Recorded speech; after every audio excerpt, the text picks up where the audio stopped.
नमस्कार, स्वागत है आप सभी का एक बार फिर आरआईटी के ऑनलाइन टीचिंग प्लेटफॉर्म में। इससे पहले वाली वीडियोस में हमने ये जाना कि सबस्टेशन कितने टाइप के होते हैं, क्या सबस्टेशन का काम है और कौन कौन से उपकरण सबस्टेशन में यूज किए जाते हैं। वर्किंग वोल्टेज के आधार पर हमने सबस्टेशन के बारे में जाना, उसकी संरचना के आधार पर, जनसंख्या घनत्व के आधार पर हमने सबस्टेशन को जाना था। तो उसके बाद मैंने आप लोगों को सबस्टेशन में प्रयोग होने वाले कुछ उपकरणों के बारे में बताया। सबसे पहले मैंने नाम लिखा था बस बात। तो आज हम लोग इस वीडियो में जितने भी वो उपकरण हैं उनके बारे में थोड़ा सा हम लोग जानने की कोशिश करते हैं, जिससे कि आपको थोड़ा सा एक आइडिया हो जाए। तो सबसे पहले बस बार आता है। बस बार कॉपर से बना हुआ एक ऐसा टुकड़ा होता है जहां आप लोग अनेकों मल्टीपल कनेक्शन से एक सिंगल कनेक्शन में उसे ट्रांसफर कर सकते हैं, या एक सिंगल कनेक्शन को मल्टीपल आउटपुट कनेक्शंस में आप ट्रांसफर कर सकते हैं। यानी कि ये 2 वे होता है। आप चाहे तो इनपुट साइड मल्टीपल करके आउटपुट साइड को एक यूनिट बना लें, या इनपुट साइड में एक रखिए, आउटपुट साइड में उसको मल्टीपल करना है। इसका सबसे अच्छा एग्जांपल होता है फीडर, जहां आपको बताया गया था कि 33 केवी की जो इनकमिंग लाइन है, मान लीजिए कोई सबस्टेशन 33/11 केवी सबस्टेशन है, तो सबसे पहले इसका मतलब क्या हुआ? 33/11 का मतलब क्या होता है कि 33 उसमें इनकमिंग आ रही है और 11 उसमें आउटगोइंग हो रही है। तो इस 33/11 केवी सबस्टेशन में जब 33 केवी इनकमिंग आई, ट्रांसफार्मर यहां पर यूज हुआ स्टेप डाउन ट्रांसफार्मर, तो उसने उसको 11 केवी में कन्वर्ट करा। अब आपको इस 11 केवी को एक स्थान पे नहीं, बहुत सारे स्थान में भेजना है। तो यहां पर बस बार का हम उपयोग करेंगे जहां पर एक से ज्यादा कनेक्शंस में इसको ट्रांसफर कर देंगे। यानी कि एक सिंगल 11 केवी अनेकों 11 केवी कनेक्शंस में डिस्ट्रीब्यूट, ये काम होता है बस बार। यानी कि एक सिंगल कनेक्शंस को बहुत सारे मल्टीपल कनेक्शंस में बांट दें। उसके बाद जो हमने लिखाया था दूसरा, लाइटनिंग अरेस्टर, यानी कि हिंदी में इसको कहते हैं तड़ितग्राही। लाइटनिंग अरेस्टर, तड़ितग्राही, ठीक है। तो नाम से देखिए, नाम से पता लग रहा है, यानी कि लाइटनिंग का मतलब बिजली, आकाशीय बिजली। लाइटनिंग का मतलब होता है आकाशीय बिजली। अरेस्टर का मतलब होता है गिरफ्तार कर देना, सिंपल, ठीक है। तो ये वो नाम से पता लगा, देखिए ये लाइटनिंग अरेस्टर वो उपकरण है जो आकाशीय बिजली जब आती है उसके द्वारा उत्पन्न होने वाली ओवर वोल्टेज को जो अरेस्ट करके, जो गिरफ्तार करके नीचे अर्थ में भेज देते हैं, उसे कहते हैं लाइटनिंग अरेस्टर। जैसे ये इसका सिंबल है लाइटनिंग अरेस्टर का। इसमें 2 हिस्से होते हैं, ये कंडक्टिंग रॉड्स होती है दोनों, ठीक। इसका ऊपर वाला हिस्सा चालू लाइन से जोड़ा जाएगा। मान लीजिए 30 केवी की इनकमिंग है तो इस लाइन से इसका ऊपर वाला हिस्सा जोड़ा जाएगा, और नीचे वाले हिस्से को हम लोग क्या कर देंगे? अर्थ कर देंगे, यानी कि ग्राउंड कर देंगे। अब कैसे काम करेगा? मान लीजिए इस 33 केवी लाइन में नॉर्मल लाइन चल रही है तो इससे कोई फर्क नहीं पड़ेगा। क्यों? देखिए ये चलती हुई लाइन है आपकी, ये इस लाइटनिंग अरेस्टर का ऊपर वाला हिस्सा जब आपकी चलती हुई लाइन के संबंध में, तो ऑब्वियस सी बात है कि इस वाले हिस्से में तो इसमें अभी करंट वोल्टेज है, इस वाले हिस्से में इसके अभी वोल्टेज है, ये वाला हिस्सा अभी इसका डेड है। क्यों? क्योंकि ये जो 33 केवी की जो वोल्टेज थी, इसका डिजाइन इस हिसाब से किया गया है कि 33 केवी प्लस 5-10% की टॉलरेंस ले ली जाती है। तो 33 केवी और 5-10% की एक्स्ट्रा टॉलरेंस तक इस वाली रॉड में कोई भी करंट ट्रांसफर नहीं होगा। क्यों? क्योंकि इन दोनों के बीच में ये जो एयर स्पेस है, ये जो एयर है, ये क्या करती है? एक प्रोटेक्टिव शील्ड का काम करती है। यानी कि ये आयनाइज्ड नहीं है, आयनीकृत नहीं हुई है, यानी कि इसके बीच में कोई भी कंडक्शन नहीं होगा। क्यों? क्योंकि इसकी कैपेसिटी 33 केवी या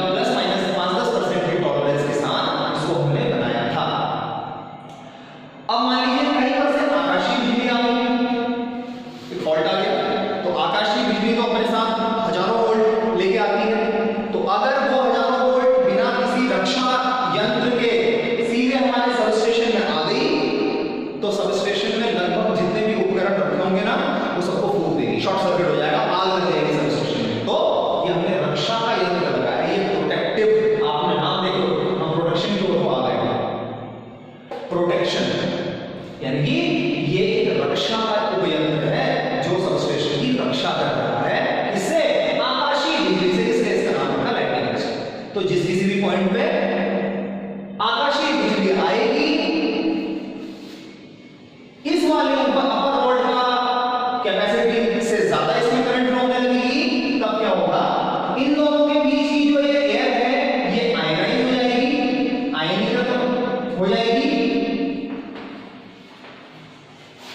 ये, और इन दोनों के बीच में एक स्पार्क उत्पन्न हो जाएगा, एक चिंगारी आ जाएगी।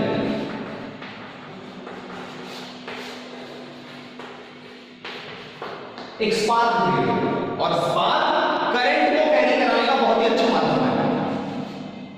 जहां पर चिंगारी उत्पन्न होगी वो अपना रास्ता, करंट उसी चिंगारी के थ्रू वो अपना रास्ता बना लेती है। तो जैसे ही इसको रास्ता मिला, ये क्या होगा, इस हिस्से में आने वाली ओवर करंट या ओवर वोल्टेज फॉल्ट के थ्रू ये कहां चली जाएगी, निचले हिस्से में ट्रांसफर हो जाएगी, और वो निचला हिस्सा हमारा अर्थ में जुड़ा हुआ होने के कारण वो सारा का सारा फॉल्ट हमारा कहां चला जाएगा, ग्राउंड में चला जाएगा।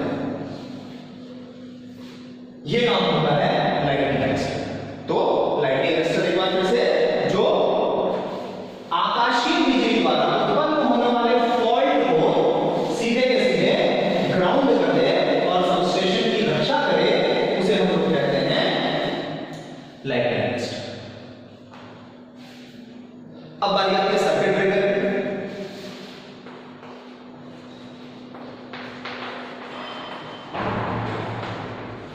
सर्किट नाम से पता लग रहा है, जो सर्किट को ब्रेक कर देगा, कब, फॉल्ट की स्थिति में। ये भी एक किस्म का स्विच गियर है जो प्रोटेक्शन कर रहा है। स्विच गियर का मतलब होता है वो यंत्र जो सबस्टेशंस में प्रयोग किए जाते हैं और उसकी प्रोटेक्शन के लिए यूज होते हैं, वो हमारे स्विच गियर्स होते हैं। स्विच गियर दो शब्दों से मिलकर बना है, स्विच और गियर। गियर का मतलब यंत्र, जैसे सपोर्टिंग यंत्र, जैसे मोबाइल लिया तो मोबाइल के साथ आपको एक रिस्ट वॉच भी मिल गई, उसमें आपको उसको फिट किया, अपने मोबाइल के साथ जोड़ा, तो आप उसको मोबाइल से घड़ी को, और घड़ी को मोबाइल से आप इंटर ऑपरेट कर सकते हैं। वायरलेस ब्लूटूथ आपने यूज किया तो वायरलेस ब्लूटूथ आपने गियर, पोर्टेबल चार्जर, ये सारा का सारा आपका क्या हुआ, ये आपका गियर हुआ। और ये किस पे काम करते हैं, ऑन और ऑफ की कंडीशन में काम करते हैं, स्विचिंग की कंडीशन में काम कर रहे हैं, ऑन ऑफ की कंडीशन में काम कर रहे हैं, इसलिए इनका नाम हमने रखा स्विच गियर। तो सर्किट ब्रेकर भी एक प्रकार का स्विच गियर है जो फॉल्ट की स्थिति के समय सर्किट को ब्रेक कर देता है। और सर्किट को अगर मान लो स्विच ब्रेक कर दिया बीच से, तो ऊपर से आने वाला जो करंट और फॉल्टी करंट है, जो फॉल्टी वोल्टेज है, वो नीचे लोअर हिस्से में नहीं ट्रांसफर हो पाता, और हमारा हिस्सा, नीचे वाला हिस्सा पूरा का पूरा आइसोलेट हो जाता है, अलग हो जाता है, यानी नीचे हम उसकी रक्षा करते हैं। जो फॉल्ट था वो यहीं पर हमारा रुक गया। क्यों? क्योंकि सर्किट ब्रेकर ने अपने कॉन्टैक्ट्स को ओपन कर दिया। सर्किट ब्रेकर में दो कॉन्टैक्ट होते हैं, एक फिक्स कॉन्टैक्ट होगा और एक मूविंग कॉन्टैक्ट। ठीक है, देखिए ये सर्किट ब्रेकर का बेसिक डायग्राम बता रहा हूं मैं आपको।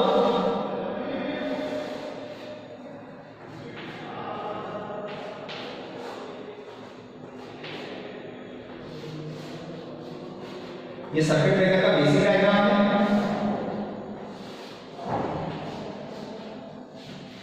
ये दोनों फिक्स कांटेक्ट रहेंगे, ये दोनों फिक्स कांटेक्ट रहेंगे, और ये रहेगा इसका मूविंग कांटेक्ट। जब आपकी लाइन चालू है, जब आपकी लाइन में कोई भी फॉल्ट नहीं है, तो ये फिक्स, ये दोनों फिक्स कांटेक्ट और ये मूविंग कांटेक्ट आपस में चिपके रहेंगे ऐसे, ये दोनों बंद रहेंगे। यानी कि जो करंट फ्लो हो रही है वो इसके थ्रू और इसके थ्रू आपस में बंद है, और यहां से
उसे कहते हैं सर्किट ब्रेकर।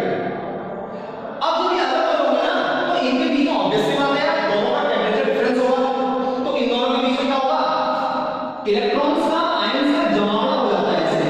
तो जब ये दोनों एक दूसरे से अलग हो रहे होते हैं ना तो ये पूरी एयर को आयनाइज कर देता है, आयनीकृत कर देता है, जिससे कि इनके बीच में चिंगारी हो जाती है, जैसे कि लाइटिंग रचना लग रही है। अब मैंने आपसे कहा था थोड़ी देर पहले कि जो चिंगारी है वो करंट को कैरी कराने का बहुत ही अच्छा माध्यम है। तो भाई आपका सर्किट ब्रेकर का मूविंग कॉन्टैक्ट तो अलग हो गया, लेकिन चिंगारी को भी रह गई, आर्क उसको आर्क बोलते हैं, इकोनॉमी में आर्क प्रोड्यूस होता है, आर्क को भी रह गया। तो क्या आपका उसमें फॉल्ट दूर होगा? नहीं होगा। क्यों? क्योंकि आर्क को उसमें भी जिंदा है, लगी पड़ी है। तो हमारे दो काम होते हैं सर्किट ब्रेकर के। सर्किट ब्रेकर एक साथ दो काम करता है, पहला मूविंग कॉन्टैक्ट को अलग करता है और दूसरा इन दोनों के बीच में जो आर्क प्रोड्यूस होती है उसको भी क्वेंच करेगा। क्वेंच का मतलब होता है बुझाना। आर्क क्वेंचिंग कहते हैं उसे, आर्क को बुझाना, ये बहुत जरूरी है। आर्क अगर नहीं बुझी तो आपका जो सर्किट ब्रेकर होगा वो प्रॉपरली ब्रेक नहीं माना जाएगा। इसीलिए अलग अलग माध्यमों द्वारा इस आर्क को बुझाया जाता है, और जिस किसी भी माध्यम द्वारा इस आर्क को बुझाया जाएगा, दोबारा बोल रहा हूं ध्यान से सुनिएगा, जिस किसी भी माध्यम द्वारा सर्किट ब्रेकर के आर्क को बुझाया जाएगा उस माध्यम के नाम पर ही सर्किट ब्रेकर का नाम पड़ जाएगा। जैसे अगर मान लीजिए ये पूरा पूरा एक सर्किट ब्रेकर है और यहां पर मैंने क्या डाल दिया, ट्रांसफार्मर कॉइल डाल दिया इसके अंदर, तो तेल के अंदर कॉन्टैक्ट खुलेंगे और बंद होंगे। इंसुलेटिंग ऑयल बना जाता है transformer oil, hydrogenated carbon oil, इसी के अंदर खुलेंगे तो ऑब्वियसली बात है आर्क इसके अंदर प्रोड्यूस होगी, बुझ जाएगी, क्योंकि तेल के अंदर खुल रहा है, बंद हो रहा है। तो क्या होगा, यहां पर ऑयल बुझाना है उस आर्क को, तो इसका नाम क्या पड़ जाएगा, oil circuit breaker.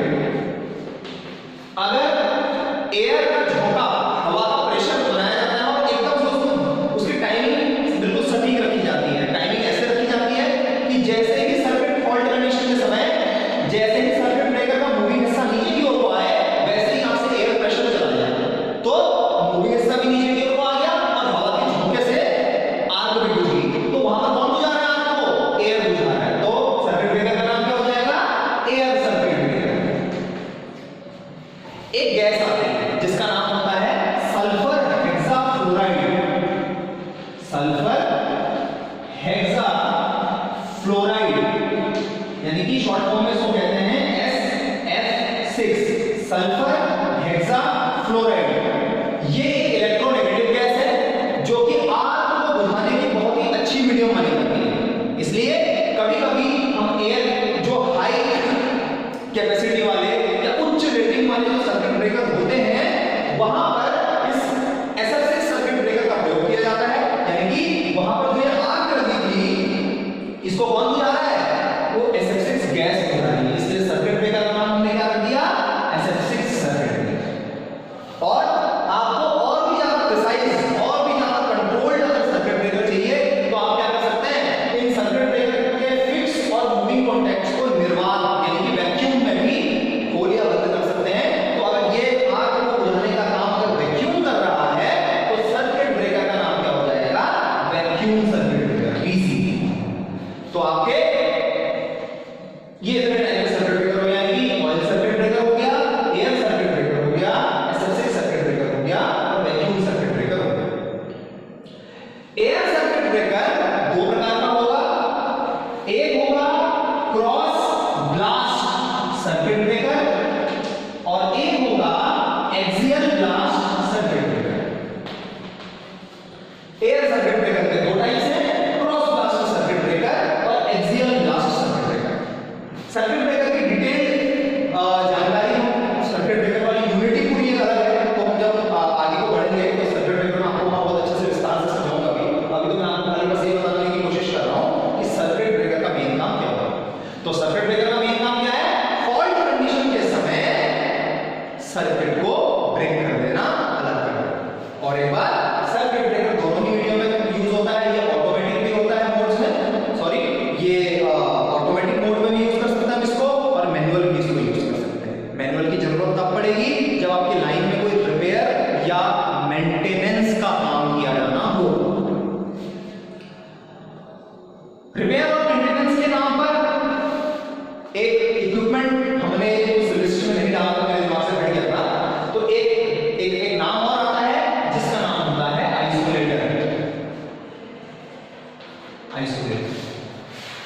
Circuit breaker का जो डायग्राम होता है,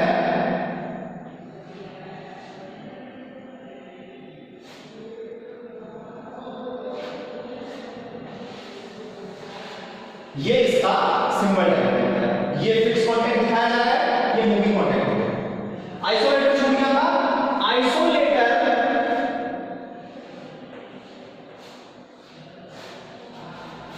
एक स्विच होता है जो नो लोड की कंडीशन में काम करता है। उस समय लोड नहीं होना चाहिए वरना आग लग जाएगी, चिंगारी लग जाएगी। तो आइसोलेटर का नाम से पता लग रहा है, इंग्लिश के शब्द आइसोलेट से इसको निकाला गया है। यानी कि आइसोलेट का नाम सुना होगा। आजकल कोरोना महामारी चल रही है, तो क्या कर रहे हैं, कोरोना के मरीज को क्या कर रहे हैं, आइसोलेट कर दे रहे हैं, उसे क्या कर दे रहे हैं, अलग कर दे रहे हैं। ऐसे ही है, जो फॉल्ट कंडीशन के समय तो यूज नहीं होगा, रिपेयर और मेंटेनेंस के समय जो चालू और बंद लाइन, अगर आपको आपस में एक ही लाइन को चालू और बंद करना है, उसको अलग कर दे, आइसोलेट कर दे। यानी कि एक हिस्से को दूसरे हिस्से से जो अलग कर दे, आइसोलेट कर दे, पृथक कर दे, उसको आइसोलेटर कहा जाता है। ये रिपेयर और मेंटेनेंस के समय यूज होगा। आइसोलेटर एक स्विच की तरह है जो नो लोड की कंडीशन में काम करेगा। दो प्रकार के होते हैं, एक होगा सिंगल ब्रेक आइसोलेटर और दूसरा होगा डबल ब्रेक आइसोलेटर। एक बिल्कुल नाइफ की तरह, एक बिल्कुल सिंगल, एक साइड से काम करेगा, बाकी एक दोनों साइड से काम करेगा। तो सिंगल ब्रेक और डबल ब्रेक, ये दो किस्म के आइसोलेटर। तो अभी तक हमने अपने सबस्टेशन में यूज होने वाले उपकरणों में से हमने बस बार को जाना, हमने आइसोलेटर को जाना, हमने सर्किट ब्रेकर को जाना। नेक्स्ट वीडियो में मैं आपको रिलेस के बारे में, फ्यूज के बारे में और करंट ट्रांसफार्मर तथा पोटेंशियल ट्रांसफार्मर के बारे में हल्की सी जानकारी दूंगा। तब तक आप इनका हल्का सा रिवीजन करके अपने कॉपी में बढ़िया से इसके नोट्स आप तैयार कर सकते हैं और फिर आपको मैं तीसरे लेक्चर में आगे की जानकारी